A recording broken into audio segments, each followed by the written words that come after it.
warahmatullahi wabarakatuh. Halo sahabat fisika, bagaimana keadaan kalian hari ini? Masih tetap semangat kan ya? Pada pembahasan kali ini, kita masih melanjutkan pembahasan yang berkaitan dengan materi fluida dinamis. Di video sebelumnya sudah pernah dibahas mengenai air yang mengalir dalam keran, semprotan nyamuk, dan pesawat terbang. Apa sih kaitannya dengan fluida dinamis? Untuk mengetahuinya, sekarang kita akan belajar mengenai asas Bernoulli.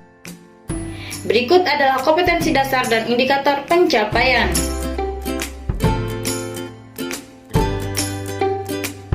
Selanjutnya, tujuan pembelajaran.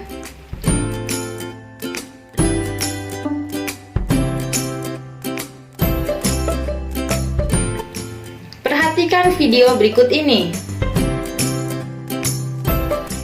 Bagaimana sih cara air dalam tangki itu bisa keluar? Perhatikan skemanya.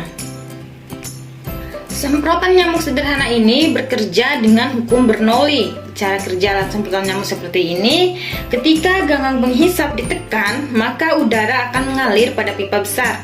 Udara yang mengalir tadi kita sebut sebagai fluida atau zat alir. Pada ujung pipa tabung memiliki luas penampang lebih kecil, sehingga udara pada bagian ini memiliki udara yang lebih besar dibandingkan dengan udara yang ada di dalam tangki cairan. Hal ini menyebabkan cairan yang ada di dalam tangki akan naik melalui pipa pada tangki sampai ujung pipa tangki tersebut. Berdasarkan asas Bernoulli, kecepatan fluida dalam tangki cairan lebih kecil dibandingkan kecepatan fluida di ujung pipa tabung. Maka, tekanan fluida di dalam tangki cairan lebih besar dibandingkan dengan tekanan fluida di ujung pipa tabung. Dengan demikian, jika ganggang penghisap terus ditekan atau dipompa, maka air pada ujung pipa tangki akan menyembur keluar. Fisikawan Swiss Daniel Bernoulli pada tahun 1738 telah membuktikan bahwa semakin besar kecepatan fluida, maka semakin kecil tekanannya. Sebaliknya, semakin kecil kecepatan fluida, maka tekanannya semakin besar. Atau jika V1 lebih besar dari V2, maka P1 lebih kecil dari P2. Persamaan hukum Bernoulli. Besarnya tekanan akibat gerakan fluida dapat dihitung dengan konsep kekekalan energi atau prinsip usaha dan energi. Suatu fluida bergerak dari titik A, ujung kiri tabung, ke titik B, ujung kanan tabung. Tekanan P1 pada penampang A1 disebabkan oleh gaya F1 dan tekanan P2 pada penampang 2 disebabkan oleh gaya F2. Gerakan fluida ini dipengaruhi oleh gaya tekan akibat tekanan P1 dan P2 yang disebabkan oleh pengaruh gaya gravitasi. Anggap saja setelah waktu delta T, fluida di ujung kiri telah menempuh jarak S1. Besarnya usaha yang dilakukan oleh gaya tekan akibat tekanan P1 bisa kita tuliskan sebagai W1 sama dengan F1 S1. Kita juga dapatkan usaha yang dilakukan oleh gaya tekan akibat tekanan P2 pada ujung kanan adalah W2 sama dengan F2 S2. Maka usaha total yang dilakukan oleh gaya-gaya tekan ini adalah W total sama dengan F1 S1 plus minus F2 S2. Tanda negatif ini menyatakan bahwa gaya yang bekerja ke arah kiri sedangkan perpindahannya ke arah kanan. Karena gaya sama dengan tekanan kali luas penampang dan jarak sama dengan kecepatan kali waktu, maka kita ganti F dan S-nya jadi W total sama dengan P1 A1 V1 delta T min P2 A2 V2 delta T.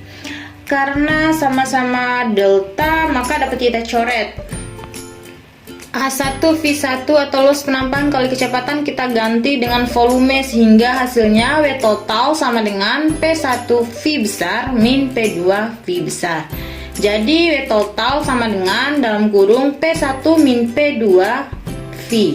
Karena massa sama dengan massa jenis kali volume, maka volume di sini kita ganti dengan M per rho. Massa jenis fluida pada penampang 1 sama dengan massa jenis fluida pada penampang 2. Karena fluida ini adalah fluida ideal yang sifatnya incompressible, jadi W total sama dengan dalam kurung P1 min P2 M per rho. Ini merupakan persamaan satu.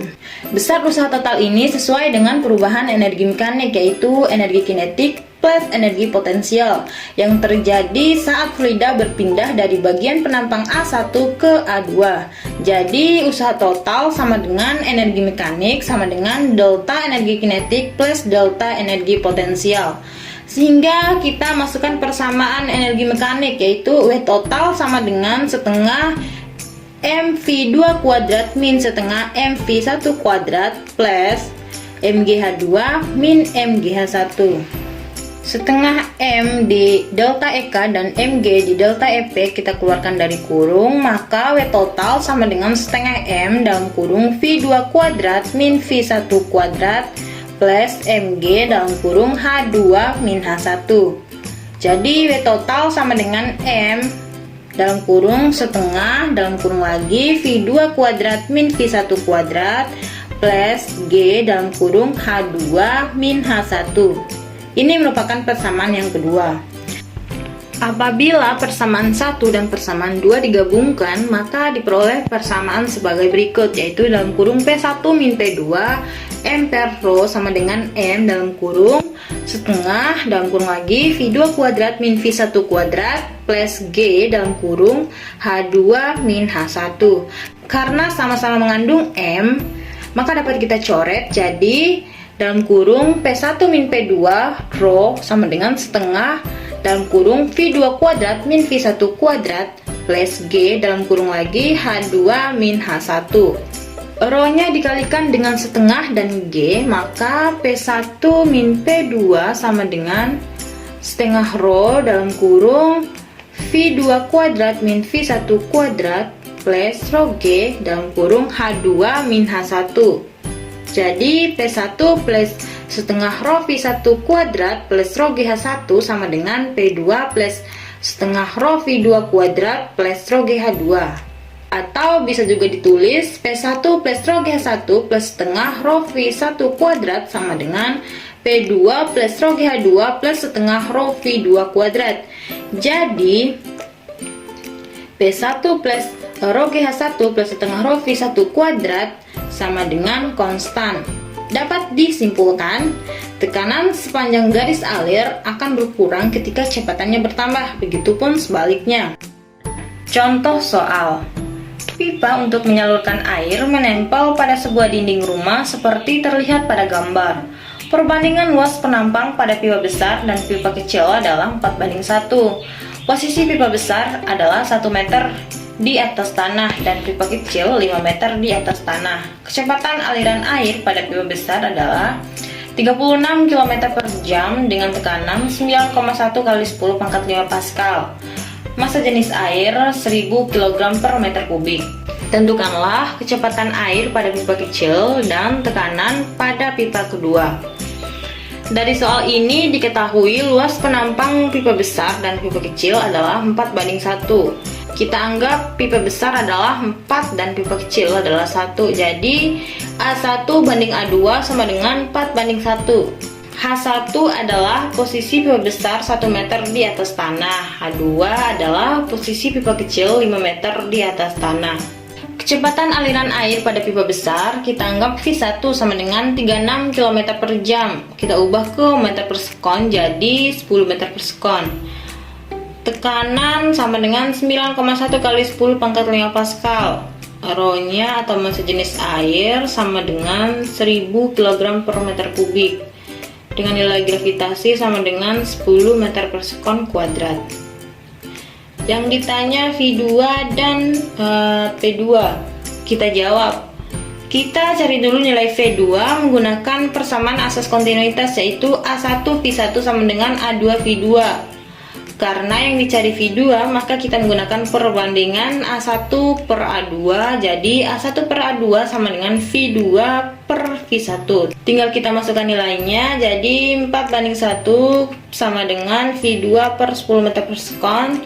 Tinggal dikali silang, jadi V2 sama dengan 4 kali 10 per 1 meter per sekon. Jadi V2 sama dengan 40 meter per sekon. Ketemulah kecepatan aliran di pipa kecil sama dengan 40 meter per sekon. Selanjutnya kita mencari nilai P2 menggunakan rumus asas Bernoulli, yaitu P1 plus rho GH1 plus setengah rho V1 kuadrat sama dengan P2 plus rho GH2 plus setengah rho V2 kuadrat.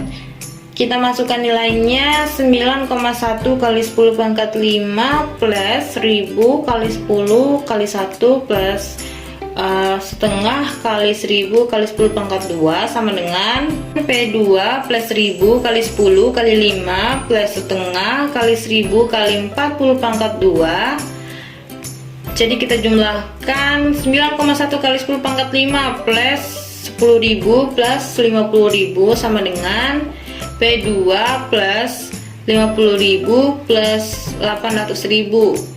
Karena di sini menggunakan 10 pangkat 5, maka kita samakan semuanya dan dibagi dengan 100.000. Jadi 9,5 kali 10 pangkat 5 plus 0,1 kali 10 pangkat 5 plus 0,5 kali 10 pangkat 5 sama dengan P2 plus 0,5 kali 10 pangkat 5 plus 8 kali 10 pangkat 5. Jadi kita jumlahkan lagi 9,7 kali 10 pangkat 5 sama dengan P2 plus 8,5 kali 10 pangkat 5. Kita pindah ruaskan, jadi P2 sama dengan 9,7 kali 10 pangkat 5 min 8,5 kali 10 pangkat 5. Jadi P2 nya sama dengan 1,2 kali 10 pangkat 5 Pascal. Silakan kalian kerjakan latihan soal berikut ini secara mandiri ya. Demikian penjelasan mengenai asas Bernoulli, semoga bermanfaat. Wassalamualaikum warahmatullahi wabarakatuh.